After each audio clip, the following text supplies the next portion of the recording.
नमस्कार, ANB news देख रहे हैं आप। मैं हूं आपके साथ पल्लवी राजपूत और हमारे खास कार्यक्रम राष्ट्र धर्म में आप सभी का स्वागत है। कृषि कानूनों के खिलाफ किसानों ने देश भर के कई हिस्सों में आज चक्का जाम किया। यूपी और उत्तराखंड को छोड़कर देश के बाकी राज्यों में दोपहर 12 बजे से 3 बजे तक ये चक्का जाम बुलाया गया। इस दौरान किसानों ने सड़कों पर जाम लगाया तो कई जगह सड़कों पर सन्नाटा छाया रहा। खास बात यह रही कि चक्का जाम के दौरान कोई किसान दिल्ली की तरफ नहीं आया। उधर किसान नेता राकेश टिकैत ने केंद्र सरकार को 2 अक्टूबर तक कृषि कानून वापस लेने का अल्टीमेटम दिया है। शनिवार को चक्का जाम के बाद दिल्ली यूपी गाजीपुर बॉर्डर पर किसानों को संबोधित करते हुए टिकैत ने कहा कि हम सरकार के साथ किसी दबाव में बातचीत नहीं करेंगे। जब प्लेटफॉर्म बराबरी का होगा तब बातचीत होगी। टिकैत ने चक्का जाम के बाद किसानों से कहा, हमने कानून वापस लेने के लिए सरकार को 2 अक्टूबर तक का टाइम दिया। इसके बाद हम आगे की योजना बनाएंगे। या तो सरकार हमारी बात सुन ले, नहीं तो अगला आंदोलन ये होगा कि जिसका बच्चा फौज पुलिस में होगा उसका परिवार यहाँ रहेगा, उसका पिता उसकी तस्वीर लेकर यहाँ पर बैठेगा। कब तस्वीर लेकर आनी है ये भी मैं बता दूंगा। सरकार के साथ हम किसी भी दबाव में बात नहीं करेंगे।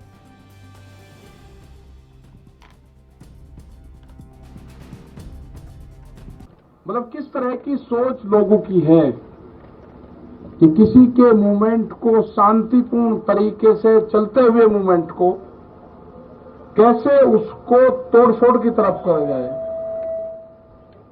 हमारा कोई मकसद तोड़फोड़ का नहीं। हमने तो पूर्ण रूप से जब कोई आंदोलन करता है आदमी, किसी ने कॉल दी कि मैं जाम करूंगा तो वो तोड़फोड़ करता है। हमने कभी तोड़फोड़ हमारे आंदोलन में हुई ही नहीं। हमने तो कॉल दी कि 3 घंटे का रहेगा तो 3 घंटे ही रहेंगे, उसके बाद में खोल देंगे सब। एक नया कॉन्सेप्ट दिया, ये लोगों को समझ में नहीं आता। तो एक आज जो घटना हुई थी उसकी जानकारी मिल गई, क्योंकि हमारे भी लोग लगे रहते हैं। उसकी वेशभूषा कुछ होगी, उसकी भाषा कुछ होगी, वो रहने वाला कहीं का होगा, दिखने में कहीं का लगेगा। तो इस तरह के वॉलंटियर्स हमारे हैं। उसको कोई नहीं पहचान सकता कि वो दिखने में गुजरात का लगेगा, वेशभूषा पंजाब की होगी, बोलनी उसकी हिंदी होगी, तो उसको कोई नहीं पहचान सकेगा कि ये कौन है। दिल्ली की कील काट कर जाएंगे, कील काट गए। गांव वाले समझ जाएंगे सब फिर कहेंगे कील काटने की बात करी। हाँ करी, हमने कील काटने की बात करी, फिर करेंगे दिल्ली की एक का कील काट कर जाएंगे। छोटे नहीं, अब फिर लगाओ जाइए और दी, फिर ये कह दिया। हमारे गांव वाले सब समझ जाओ क्या कहा, क्योंकि कील दिल्ली ने काट दी है तो कील काट कर जानी पड़ेगी। हमने कल मिट्टी क्या मंगानी, क्या आफत खड़ी होगी, वह मिट्टी भी कब्जा कर ली। लेकिन खुशी की बात यह है कि उस मिट्टी का जो कब्जादारी है, उस पर जो पहरा है वो पहरा देश के जवान का है। जब देश के जवान का पहरा मिट्टी पर हो जाएगा तो खेती की रक्षा हो जाएगी। या तो सरकार सुन ले, नहीं तो अगला आंदोलन ये होगा कि जिस घर में से फौज में पुलिस में हो गए उसका परिवार यहां रहेगा और उसकी तस्वीर लेकर उसका बाप यहां पर बैठेगा। ये कान खोल कर सुन ले सरकार, या तो बिल वापसी ले ले, एमएसपी पे कानून बना दे, नहीं तो काम हमारे पास में भी है, आंदोलन जारी रहेगा और हम देश में यात्रा करेंगे। हम निकलेंगे देश की यात्राओं की तरफ। पूरे देश में आंदोलन होगा, नॉन पॉलिटिकल आंदोलन होगा पूरे देश में। और आह्वान ये भी होगा कि अपने बच्चे की तस्वीर, जो आंदोलन में उसका परिवार का आदमी होगा, वो लेकर आएगा। किस दिन लेकर आए वो भी बता देंगे। को हम मानते हैं, हमारे बच्चों की शहादत तिरंगे में होती है। गांव में तिरंगे में लिपट कर आता है, तिरंगे का अपमान सहन नहीं होगा, तिरंगे का अपमान सहन नहीं होगा। ये व्यापारी की जो कहावत है ना वो सच होती जा रही है। व्यापारी चमड़ी दे देगा, दमड़ी नहीं देने का। इनको देश से लगाव नहीं है। ये मेरा साहब, इनको देश से कोई लगाव नहीं है, इनको व्यापारियों से लगाव है, इनको किसान से लगाव नहीं है, उसके अनाज से लगाव है, इनको मिट्टी से लगाव नहीं है, इनको अन्न से लगाव है। ये कील बोएंगे, हम अनाज बोएंगे, ये कील बोएंगे, हम अनाज बोएंगे। सरकार समझ जाए, हम बातचीत के लिए तैयार हैं। कंडीशनल बात नहीं होगी, बात प्लेटफॉर्म जब बराबर में हो जाएगा, जब बातचीत होगी। दबा के प्रेशर में बातचीत नहीं होगी। अगर ट्रैक्टर यहां पे लेके कोई आ गया, उसके घर पर नोटिस जा रहे हैं। ये हरकत बंद कर दो। अगर ट्रैक्टर हिंदुस्तान का है तो हिंदुस्तान की सरजमीन पर चलेगा। कौन सा कानून है कि ट्रैक्टर सड़क पर नहीं चल सकता? कहां लिखा हुआ है? ये ट्रैक्टर एनजीटी के खिलाफ आया था। 40 लाख ट्रैक्टर का टारगेट है। सरकार को अगर समझ में आ रही हो, किसानों से बात करें, एमएसपी पे कानून बनावे, 3 कानूनों को वापसी ले। जब भी घर वापसी होगी, उससे पहले किसान घर नहीं जाएगा। टारगेट 2 अक्टूबर तक है हमारा, उसके बाद आगे का प्रोग्राम बढ़ाएंगे। अभी आप सब लोगों को अपने गांव से ये करना है कि शिफ्ट वाइज, जैसे आप खेती करते हो ना, ऐसे ही शिफ्ट वाइज आपको गांव दर गांव यहां पे जनसंख्या बढ़ाते रहना है। ज्यादा भी नहीं बढ़ानी है, कम भी नहीं रखनी। जितनी है काम चलता रहेगा, ठीक। कभी बढ़ा दी, झटका सा मार दिया, कभी किसी की पर्ची आ गई, ठीक कर लिया काम। जो गन्ने का किसान साहब से समझ लिया कि आंदोलन लंबा चलेगा, जिसकी पर्ची आ वो गांव में चले जा, दूसरे वाला यहां पा जा।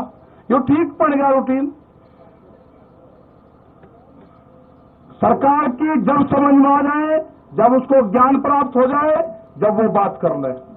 हमारी कमेटी भी वही है, हमारा पंच भी वही रहेगा और हमारे पंच भी वही रहेंगे।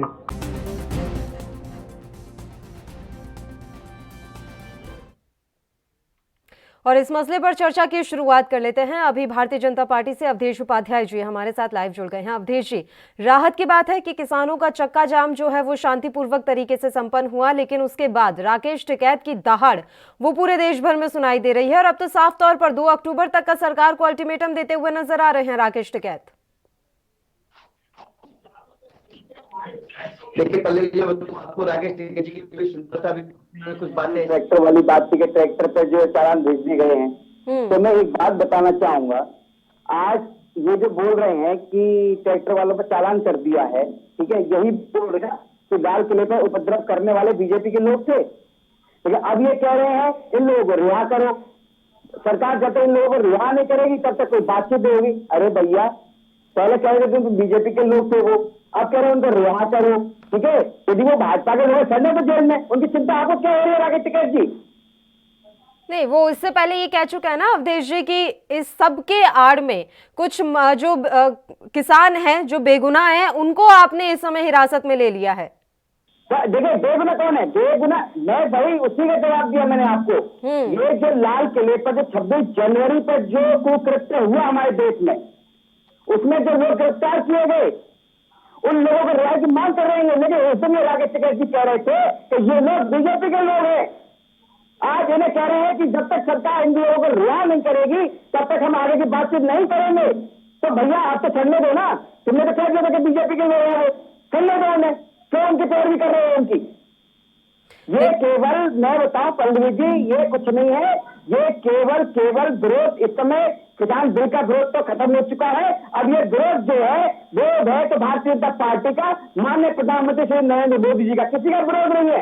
आप बताइए पल्लवी जी, भारत सरकार हर बिंदु पर बात करने तैयार है, हर पॉइंट पर बात करने तैयार है, ठीक है, समस्या का समाधान करने तैयार है।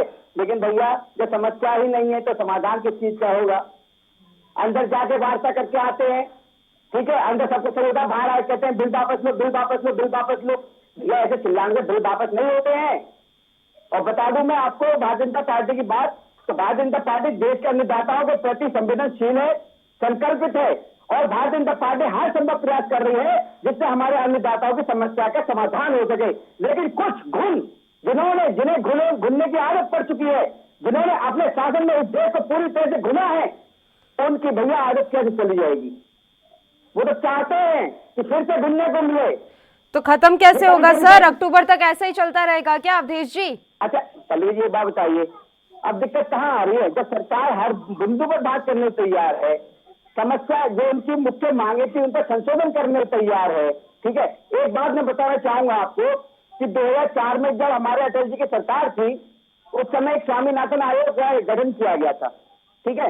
उसमें पूरे देश से हर बड़े किसान नेताओं को बुलाया गया था और उसमें यह चर्चा की गई कि भाई ऐसे कुछ चीजें बताओ, ऐसे विधि बताओ जिसमें हम काम कर सके, हमारे देश का जो किसान है वो मजबूत हो सके, सशक्त हो सके, और जो गरीबी में जो डूबे हुए वो बाहर आ सके और उनकी आय दुगनी कैसे करें हम। तो उसमें क्या था पल्लवी जी, उस समय गठन तो हो गया, उसके बाद सरकार चली गई, फिर आ गई यूपीए की इनकी कांग्रेस की सरकार, उसके बाद ये दबा के बैठ गए उसको। लेकिन जब 2014 में फिर बीजेपी सरकार आई है, तब बीजेपी सरकार ने इस पर गौर किया और उन्हीं 200 बिंदुओं को, जो 200 बिंदु उसमें लिखवाए थे, 201 बिंदु लिखवाए गए थे, बड़े बड़े किसान नेता थे उसमें, तो 201 बिंदु में से वो सारे बिंदु इस बिल में है। तो ये बताइए काला बिल कैसे होगा, काला कानून कैसे होगा, किस तरह से काला कानून है ये? ठीक है अवधेश जी, आप लगातार बिल्कुल सर, बिल्कुल लौट रही हूँ आपके पास। इस समय कांग्रेस के प्रवक्ता पवन शर्मा जी भी हमारे साथ जुड़ गए हैं, एक बार उनका भी रुख कर लेते हैं। पवन शर्मा जी, किसानों का चक्का जाम शांतिपूर्वक तरीके से सफल रहा, लेकिन राकेश टिकैत ऐलान कर चुके हैं कि 2 अक्टूबर तक सरकार हर हाल में इन कृषि कानूनों को वापस ले ले, अन्यथा आगे जो भी चीजें होंगी उसके लिए सरकार को तैयार रहना होगा। आपका रिएक्शन? देखिए ऐसा है, अभी मैंने जो हमारे भाजपा के साथी कह रहे हैं कि स्वामीनाथन आयोग का गठन हुआ और उसके बाद में उन्होंने जो है अब आने के बाद में जो है उसके ऊपर कार्य किया। मैं आपको बताना चाहूंगा आपके चैनल के माध्यम से कि कम से कम 80% जो मांगे थी, जो स्वामीनाथन आयोग की जो रिपोर्ट थी, उसको यूपीए की सरकार के टाइम पे लागू कर दिया गया था। ये मेरे भाजपा के साथी जान लें। आज उन्होंने जो कानून की बात कर रहे हैं ना, जिसकी बात कर रहे हैं, इन्हीं की सरकार जब जो 2014 में जब सरकार आई थी, तो उन्होंने बड़े बड़े भाषण दिए थे कि किसानों की आय दोगुना कर दी जाएगी, उनको एमएसपी का दुगुना मिलेगा। आज इन्हीं की सरकार के जो मंत्री हैं, उन्होंने कोर्ट के अंदर, सुप्रीम कोर्ट के अंदर लिख के दिया था कि हम दुगुनी आय नहीं कर सकते। तो ये दोगुना चरित्र कहाँ से नजर आ रहा है इनका? आज अगर किसान अपनी मांगों को लेकर बैठे हैं, तो ये किसान की मांगे हैं, जो उनकी जायज मांगे हैं, जो उनको पूरी करनी है। अगर को वो बोल रहे कि काला कानून है, इसका मतलब काला कानून है, क्योंकि हमारा अन्नदाता अगर परेशान है, वो अगर रोड के ऊपर है, तो इस सरकार की जिम्मेदारी बनती है कि उनसे जाके बात करे, उनकी समस्याओं को सुलझाए और उनकी जो जो समस्याएं हैं, जो जो उनकी मांगे हैं, उनको पूरी करे। और ये सरकार को करनी पड़ेंगी, क्योंकि आज अन्नदाता रोड के ऊपर है। अवधेश उपाध्याय जी, किस तरीके से इस पूरे मसले को सुलझाएंगे आप? काले कानून की तो भैया हमारे जो केंद्रीय कृषि मंत्री हैं, उन्होंने खुली चुनौती दी है बहस के लिए। आइए मुझसे बात कीजिए, ठीक है, आप जरूर जाइए उनके पास और उन्हें बताइए कौन सी लाइन इसमें काली है कानून में। मैं आपको बता चुका हूं, इस कानून में जो स्वामीनाथन में आयोग का जो गठन किया गया था, उसमें जो 201 बिंदु तैयार किए गए थे, वो ही सारे बिंदु इस बिल में लाए गए हैं। तो काला कानून कैसे हो गया, ये बताइए आप। अच्छा, जो चीज आपको मुख्य जो मांगे थी, तो इस पर संशोधन हो, ठीक है, ये हो, सरकार करने तैयार है, तो किस बात की दिक्कत है? आप संशोधन करने के लिए तैयार हैं, यही सबसे बड़ी दिक्कत है। फिर इस तरीके का तर्क दिया जा रहा है, बात सुनिए अवधेश जी, तर्क फिर ये दिया जा रहा है ना कि सरकार संशोधन करने के लिए तैयार है, इसका मतलब इस बिल में बहुत ज्यादा गड़बड़ी है, इस कानून में बहुत ज्यादा खामियां हैं। मैं बताऊं उसका कारण, बताओ आपको। संशोधन के लिए इसलिए बुलाया जाता है इनको वार्ता के लिए, क्योंकि उसमें संशोधन की जगह ही नहीं है। बताइए ना कोई किस चीज में संशोधन किया जा सके। सारी लाइन बढ़िया है, जो स्वामीनाथन के में जो पॉइंट में बता रहा हूँ, जो पॉइंट थे, जो बड़े बड़े किसान नेताओं ने वहां दिए थे कि हम ऐसा करेंगे तो हमारे किसान मजबूत होगा, हम ऐसा करेंगे तो हमारे किसान की आय दुगनी होगी, हम ऐसा करेंगे तो हमारा किसान मजबूत होगा, वो सारे बिंदु इस बिल में है। तो आप बताइए बिल काला कैसे हुआ, पूछिए इनसे। ठीक है पवन जी, आपका आखिरी कमेंट चाहूंगी। देखिए वो संशोधन करने के लिए तैयार हैं तो सवाल खड़े हो रहे हैं कि संशोधन कर रहे हैं मतलब कुछ कमियां हैं। अगर सरकार संशोधन नहीं कर रही थी जब तक, तो ये कहा जा रहा था कि सरकार अपनी हठधर्मिता पर अड़ी हुई है। तो बात यह है कि पेच फंसा हुआ है, दोनों ही पक्ष अपनी अपनी जगह स्टेबल है, कोई हिलना नहीं चाहता। मैं वही कह रहा हूँ, अगर जब हमारे भाजपा के साथी सब कुछ करने को तैयार हैं तो किसानों के साथ में जाएं, बात करें, उनके साथ में बैरिकेडिंग ना करें। जो बॉर्डर के ऊपर जैसे दुश्मन सेना के सामने जो बैरिकेड्स लगाए जाते हैं वो इमीडिएटली हटाने चाहिए, एक बातचीत का रास्ता खोलना चाहिए। और इन जो काले कानून जो हमारे किसान कह रहे हैं उनको एक बार ठंडे बस्ते में डाल देना चाहिए। इनको बाकायदा संसद में घोषणा करें कि इनको हम अभी ब्रेक लगाते हैं, इनके ऊपर दोबारा चर्चाएं होंगी, किसान नेताओं से बात करें, विपक्षी नेताओं से बात करें और जहां जहां संशोधन की जहां जहां इनकी रिक्वायरमेंट है उनको ठीक करा जाए। उसके बाद में इस कानून को पास करा जाए, न कि अध्यादेश लाके मतलब जो एक होता ना कि तुगलकी फरमान के तरीके से सारे विपक्षी नेताओं को आप सदन से बाहर कर दो और उसके बाद में कानून को पास कर दो। ये कहीं कानून होता नहीं है। आप मुझे बताइए, जब कोरोना महामारी के अंदर जिन कानूनों की आवश्यकता नहीं थी उनको ऐसी क्या आवश्यकता पड़ गई कि उनको लागू करना पड़ा? इसका मतलब कहीं ना कहीं सरकार की साजिश है, किसानों को बताया जा रहा था। आप उन किसानों की बातों का जवाब दीजिए और उसके बाद में बात करिए। ठीक है, बहुत बहुत शुक्रिया पवन जी, आप हमारे साथ जुड़े तमाम चर्चा के लिए। अवधेश उपाध्याय जी, मैं आपके पास आना चाहूंगी। सर, रोजाना इस मसले पर बहस हो रही है, तमाम जो भारतीय जनता पार्टी के प्रवक्ता हैं, नेता हैं, वो हमारे साथ जुड़ते हैं डिबेट में। मैं एक सवाल हमेशा हर किसी से करती हूँ, आज आपसे भी वही सवाल करना चाहूंगी। जब आप लोगों को दिख रहा है कि कृषि मंत्री पीयूष गोयल पर अब किसान संगठनों को ज्यादा विश्वास रहा नहीं है, उनकी बात मानी नहीं जा रही, तो क्या ये संभव नहीं है कि एक बार खुद प्रधानमंत्री इन किसान नेताओं, इन किसान संगठन से जुड़े लोगों से बात करे? क्योंकि प्रधानमंत्री आज भी सबके विश्वसनीय हैं, ये आप भी जानते हैं, तो क्यों नहीं ये कदम उठाया जा रहा? देखिए पल्लवी जी, मैं बताऊं आपको जी, केंद्र सरकार के सारे नेतृत्व में जितने मंत्री हैं सभी लोग बात करने को तैयार हैं, लेकिन आज तक करने जाए ना कोई, किसने मना किया है? हमारे केंद्रीय कृषि मंत्री ने तो खुली चुनौती दी, आइए बहस कीजिए, मुझे बताइए कौन सी लाइन निकाली है इसमें कानून में। बात संशोधन की बात है, संशोधन के लिए इसलिए नहीं जाते हैं। देखिए हर पॉइंट पर केंद्र सरकार बात करने को तैयार है, ठीक है। अब ये संशोधन इसलिए नहीं करवाना चाहते अंदर जाकर कि भैया संशोधन हो गए तो ये दुकानें चल रही हैं, इनकी जो जमीन जो बिक चुकी है राजनीतिक, वो कहां से मिलेगी इन्हें? हर बात पर संशोधन करने को तैयार है, जो जो इनके पॉइंट है। आप जाइए बात तो कीजिए, एक बार बात करने को तैयार नहीं होते हैं। बाहर कहते बिल वापस ऐसे चिल्लाने के बिल वापस होते हैं क्या? रिहाना जैसे मियां खलीफा जैसे लोग समर्थन में आते हैं, क्या है? ठीक है। किसान नेता पूनम पंडित जी इस समय हमारे साथ लाइव जुड़ी हैं, उनका रुख कर लेते हैं। पूनम जी, आज का चक्का जाम तो शांतिपूर्वक तरीके से संपन्न हुआ, मिला जुला असर देखने को मिला। अब नया ऐलान कर दिया गया है 2 अक्टूबर तक कृषि कानून वापस ले लीजिए, वरना सरकार 44 लाख ट्रैक्टर के लिए तैयार रहे। मैं तो समर्थन किसानों के लिए करती हूँ, उनके अधिकार के लिए करती हूँ। तो अक्टूबर तक जब ये लोग किसान बॉर्डर से चले जाएंगे, मैं आपको अपनी व्यक्तिगत राय बताऊं, जब ये बॉर्डर से चले जाएंगे शांतिपूर्वक, तो मैं तो इनका समर्थन तब तक करती रहूंगी। बॉर्डर से चले जाएंगे तो हम लोग भी चले जाएंगे। बाकी समर्थन करते हैं किसान नेताओं को और बार बार धन्यवाद करते हैं उन लोगों का जो आज चक्का जाम जहाँ पे भी हुआ शांतिपूर्वक हुआ। तो उम्मीद थी हमको शांतिपूर्वक होगा, तो सभी उम्मीद पर खरे उतरे हैं, कोई भी ऐसा काम नहीं हुआ। अच्छा लगा देख करके। तो समस्या का समाधान कहाँ निकल रहा है, मैं तो ये जानना चाह रही हूँ ना। दोनों ही पक्ष अपनी जगह स्टेबल हैं, तो फिर किस तरीके से समाधान की दिशा में तो कोई नहीं बढ़ रहा ना। बात ये है, देखिए अभी हमारे अवधेश सर जी हैं, बीजेपी के राष्ट्रीय प्रवक्ता, उनका मैंने अभी सुना है, सर ने बताया कि ये लोग बात नहीं करना चाहते हैं। सर ऐसा नहीं है कि हम लोग बात नहीं करना चाहते, अगर हम बात नहीं करना चाहते होते तो 12 दौर की, सर मैंने आपको सुना है, शांति से सुनिए। आप लोगों की प्रॉब्लम सर ये है बहुत ज्यादा कि आप सुनते नहीं है, पट से आप उंगली कर देते हैं, कुछ ना कुछ कर देते हैं, आप सुनते नहीं है। ध्यान से सुनिएगा मेरी बात, आपकी बात सुनने आई हूँ, आपके जवाब देने आई हूँ और आपसे जवाब लेने आई हूँ। सर देखिए 12 दौर की वार्ता नहीं होती अगर हम बात नहीं करना चाहते। मैं सर को बताना चाहती हूँ, अवधेश सर जी को, बीजेपी के राष्ट्रीय प्रवक्ता जी हैं, और मैं सर आपसे एक मेरा सवाल है सर आपसे, उम्मीद करती हूँ कि आप जवाब देंगे। ये कानून जो आप लेके आए हैं किसानों के पक्ष में जिन्हें आप बता रहे हैं, ठीक है, तो इसमें क्लोज नंबर जो 7 है, वो क्लोज नंबर जो 3 है, सशक्तिकरण और संरक्षण कृषक सीमित आश्वासन और कृषि सेवा पर करार 2020 विधेयक, इसमें जो ये 3 नंबर जो क्लोज है, गूगल बाद में करिएगा, पहले जवाब दे दीजिएगा बड़े भाई, गूगल बाद में करना। क्लोज नंबर जो 3 है, इसमें पैरा 4 है, पैरा नंबर 4, वो क्या है जो आप लेके आए हैं, क्या मुझे बताएंगे? जी बड़े भाई, मैं आपके जवाब का इंतजार कर रही हूँ। देखिए, जो गूगल बाद में करिएगा सर, मुद्दे हैं, जो बिल में जो पॉइंट लिखे गए हैं, सर गूगल बाद में करिएगा, मैं बोल रही हूँ तो जवाब तो देने दीजिए पूनम जी, जवाब तो देने दीजिए, अब तो आप बीच में बोल रही हैं। जो बिल देखिए, ये जो बिल कहते हैं काले कानून, इनसे ये पूछना चाहता हूँ, काले कानून है कौन से?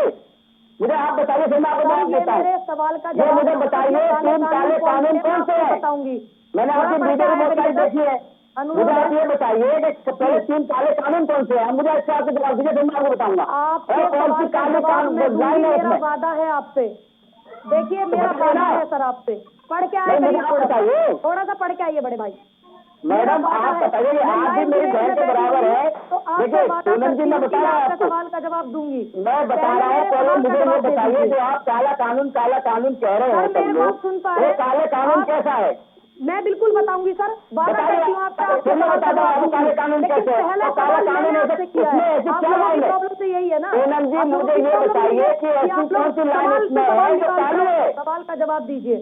नहीं, मुझे आप बताइए, ऐसे काली लाइन कौन सी बताऊंगी है? बड़े भाई, 4 घंटे भी डिबेट आप करेंगे तो ये बताइए, बताऊंगी काले कानून पहले क्या आप है। बताइए मुझे, पहले आप जवाब दीजिए मुझे। पहले आप आंदोलन कर रहे हो, मैं आंदोलन नहीं कर रहा, आप आंदोलन कर रहे हैं, आपको पता होना चाहिए 3 काले कानून कौन से हैं। ठीक है, दोनों एक साथ नहीं चिल्लाएंगे, दोनों की यही प्रॉब्लम है कि दोनों बस अपनी अपनी बात रखना चाहते हैं, समस्या के समाधान पर कोई जाना नहीं चाहता, और इस डिबेट की गरिमा को बनाए रखेंगे। मैं उम्मीद करती हूँ दोनों एक साथ बोलेंगे नहीं, दोनों एक साथ चिल्लाएंगे नहीं। पूनम जी सुन लीजिए, ठीक है, किसान संगठनों से आप जुड़े हुए हैं, आप लगातार अपनी बात रख रहे हैं, लेकिन मेरे शो में दोनों एक साथ नहीं बोलेंगे, चिल्लाएंगे नहीं, एक एक करके बात करेंगे ताकि दोनों की आवाज क्लियर आ सके। मैम आप बीच का जो व्यक्ति होता है, उनका काम होता है, जो आप कर रही हैं वो आप बखूबी आप निभा रही हैं।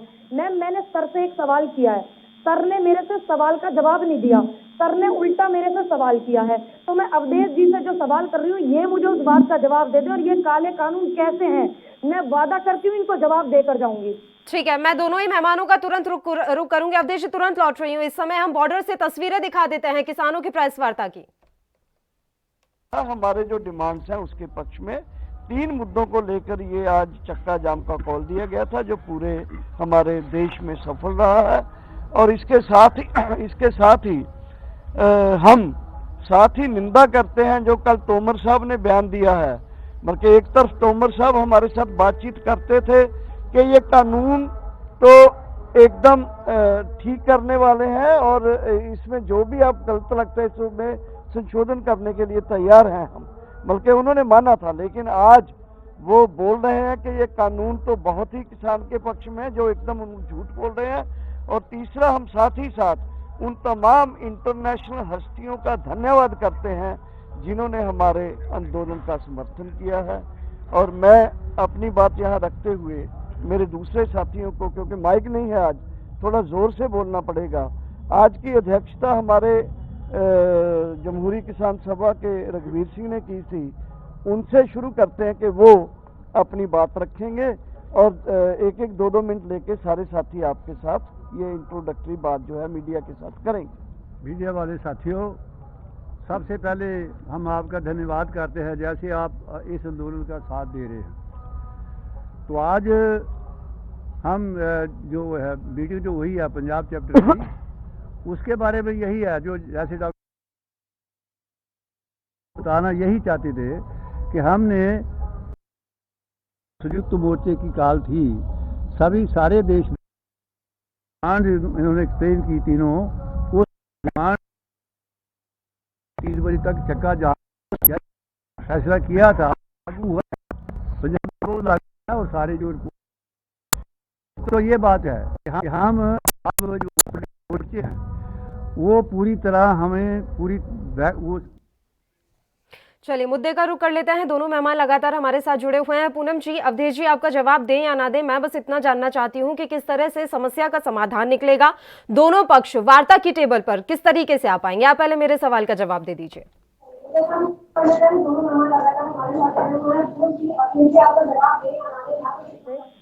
माननीय मोदी जी से अनुरोध कर रहे हैं कि वार्ता करने में हमें तो कोई तकलीफ ही नहीं है। अगर हमें तकलीफ होती तो बात तो और की वार्ता नहीं होती। उस वार्ता का जो समाधान निकालेंगे वो माननीय मोदी जी निकालेंगे, सरकार निकालेगी, ठीक है मैम। और अगर हम किसी पैनल पे बैठते हैं, किसी से हम बात करते हैं तो हम उनकी बात सुनते हैं और उनकी बात सर वो जो हमसे सुनना चाहते हैं उसका जवाब देते हैं। अभी तक अवधेश जी ने मेरे सवाल का जवाब नहीं दिया, मुझसे सवाल कर दिया। देखिए बताओ पहले, बाद में पूछना, मैं भी जवाब देने के लिए मैम बैठी हुई हूँ।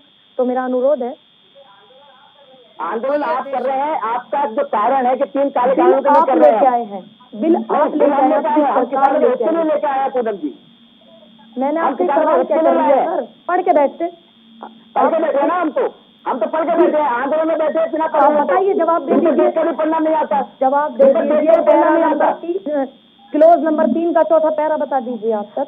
नहीं, मैं ये रहा हूँ ना पढ़ने वाली बात, आंदोलन बैठे बिना पढ़े वाले तो जो नहीं पढ़ पाते आराम से। देखिए सर, यही तो तकलीफ हो रही है हमारे देश में कि अन्नदाता पढ़ा लिखा होगा, उनके बच्चे पढ़े लिखे होंगे, और आप ये बात भी आपने मेरा जवाब नहीं दिया, मैं आपका जवाब काले कानून कहते हैं, आप जवाब लेना पसंद करेंगे?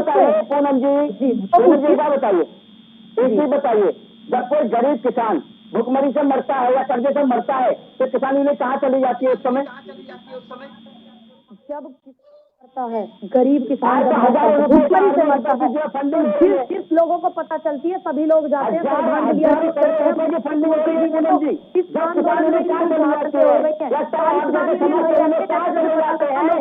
अवधेश जी अब जवाब ले लीजिए सर, जवाब ले लीजिए सर, जवाब ले लीजिए अवधेश जी, जवाब ले लीजिए, वो जवाब दे रही है, जवाब ले लीजिए। बोलिए पूनम जी। देखिए सर, आप मुझसे जवाब तो लीजिए, मैंने आपका सवाल सुन लिया, मुझे एक बार में सुनाई आ जाती है। कभी जब जिस व्यक्ति को पता चलता है यूनियन वालों को, ठीक, तो वो लोग जाते भी हैं, आप भी देखते होंगे सर। दूसरी बात मैं आपको बता दूं, ये पूरे देश के किसानों का मुद्दा है। आप मेरा सवाल का जवाब लेना चाहेंगे या नहीं, मुझे इतना बता दीजिए सर। भाषण सुनने के लिए नहीं आई हूँ मैं, आपके जवाब लेने आई हूँ प्रभु, मैं आपके जवाब लेने आई हूँ और आपके सवालों के जवाब मैं देने आई हूँ, ठीक है। इतनी शहादतें हो गई हमारे देश में, और जब किसान मरता है, जब किसान मरता है गरीब भूखा, जब ये सरकारें कहाँ चली जाती हैं? जैसे आप सवाल कर रहे हैं, मैंने आपसे सवाल कर लिया, सरकार भी तो नहीं, और अब आपकी सरकार सत्ता में है साहब। इतने किसानों का शहादत हो गया आंदोलन में सर। आईटी टीम को आप बढ़िया तनख्वाह देते होंगे, माननीय मोदी जी की इतनी परफेक्ट टीम होगी, क्या 2 शब्द आपको उस अन्नदाता के लिए नहीं निकले? दूसरी बात, आपने मेरे सवाल का जवाब नहीं दिया। क्लोज नंबर 3 का पैरा नंबर 4 आप मुझे बता दीजिए। आपकी पार्टी बिल लेके आई है, आप उस पार्टी को समर्थन करते हैं, राष्ट्रीय प्रवक्ता मुझे काला कानून बताइए, लाइन में बता देना चाहिए, मुझे काला कानून बताइए, आपके नजर में कौन सा कानून है? आपके नजर में काला कानून है जिससे हमारे देश का किसान सशक्त बनेगा, भाषण मत दीजिए, हमारे देश का किसान मजबूत होगा, वो कानून आपके लिए काला है। मर्यादा को बना करके रखें और मैं जवाब देने में सक्षम हूँ, इनको जवाब दे के जाऊंगी। बताइए जी, ये काले कानून कैसे हैं, आपने यही पूछा है ना। तोमर साहब जी का भी मैंने बयान देखा कि ये कौन कौन से कानून बताइए। आप जवाब लेना पसंद करेंगे? जी बोलिए बहन जी। बिल्कुल, प्रधानमंत्री जी को भी नहीं पता कि कृषि मंत्री जी तुम्हें कैसे पता, देश को कैसे पता चलेगा, ठीक है। और हम बताते हैं आपको कैसे है। जिस देश का अन्नदाता, जिसके पक्ष में आप इन बिलों को लेके आए हैं, वो सड़क पे है, काला कानून से यही साबित हो जाता है। दूसरी बात मैं आपको बता रही हूँ, जवाब लीजिए। पूरा भाषण आपके मैं सुनने नहीं आई हूँ और मुझे जवाब दीजिएगा। देखिए भाभी, मैं भी सच्चाई है, अपने गन्ने की छोड़ा कर रहा है, आलू की बेल कर रहा है, यहाँ पर जो बैठे हैं केवल अपनी राजनीति करने के लिए बैठे हैं। क्या करिए सबसे पहले जवाब लेने समर्थन कर रहे हैं, जिन लोगों को हमारे देश की जनता देखना पसंद नहीं करती, किसान आंदोलन का समर्थन कर रहे हैं। आप दोनों फिर एक साथ बोलने लगे हैं सर। यही तो समस्या है ना कि हम सुनना नहीं चाहते हैं, हम सुनना नहीं चाहते हैं। अवधेश जी सुनना ही नहीं चाहते हैं, वो जवाब दे रही हैं, आप सुनना नहीं चाहते हैं। सारा समय सिर्फ फालतू की बहस में जो है खराब हो चुका है सर, सारा समय फालतू की बहस में खराब हो गया, एक भी लॉजिकल बात निकल कर नहीं आ पाई। मैं उनको जवाब दे रही हूँ, वो जवाब नहीं लेना चाह रहे हैं, इनकी तकलीफ तो यही है 7 साल से। जब आप अन्नदाता के साथ आपकी सरकार इतनी सख्ती बरत रही है, आपने मेरे से ज्यादा बेहतर जानते हैं, आप मेरे से सीनियर है सर बहुत ज्यादा, ठीक है। इतनी सख्ती अन्नदाता के साथ पहली बार किसी सरकार ने बरती है और विपक्ष आता है समर्थन में, तो आप ये कहते हैं आपके पास 3-4 जवाब है। कांग्रेस, सोनिया गांधी, राहुल गांधी, प्रियंका गांधी, आपसे कोई सवाल करो तो आप ये जवाब देते हैं और आपको ये बात स्वीकारनी पड़ेगी, आपकी सरकार को स्वीकारनी पड़ेगी। और एक आपके पास पाकिस्तान का मुद्दा और कोई मुद्दा नहीं है, जवाब नहीं आप देते हैं, प्रश्न हम करते हैं तो ये 4-5 बातें आप करते हैं। बिल्कुल, देखिए आपकी पूनम जी, मैं सरकार टोक को रही हूँ क्योंकि समय की भी हमारे पास कमी है। वैसे ही आप डिबेट में थोड़ा लेट पहुंची हैं, उससे पहले काफी बातचीत अवधेश जी से हो गई है, लेकिन बड़ी बात यहाँ पर यह है कि फिलहाल दोनों पक्षों को ये स्वीकारना होगा कि हमें समस्या के समाधान की ओर बढ़ना है, समस्या को बढ़ाने की ओर नहीं बढ़ना है। आप दोनों मेहमानों को रोक रही हूँ, बहुत बहुत शुक्रिया आप दोनों हमारे साथ जुड़े तमाम चर्चा के लिए। तो आपको बता दें कि किसानों का आंदोलन लगातार जारी है और इस बीच राकेश टिकैत ने ऐलान कर दिया है कि 2 अक्टूबर तक कृषि कानून सरकार वापस ले ले, वरना सरकार बड़े आंदोलन के लिए और बड़े स्वरूप के लिए तैयार रहे। इसी के साथ राष्ट्र धर्म में इतना ही, मुझे दीजिए इजाजत, नमस्कार।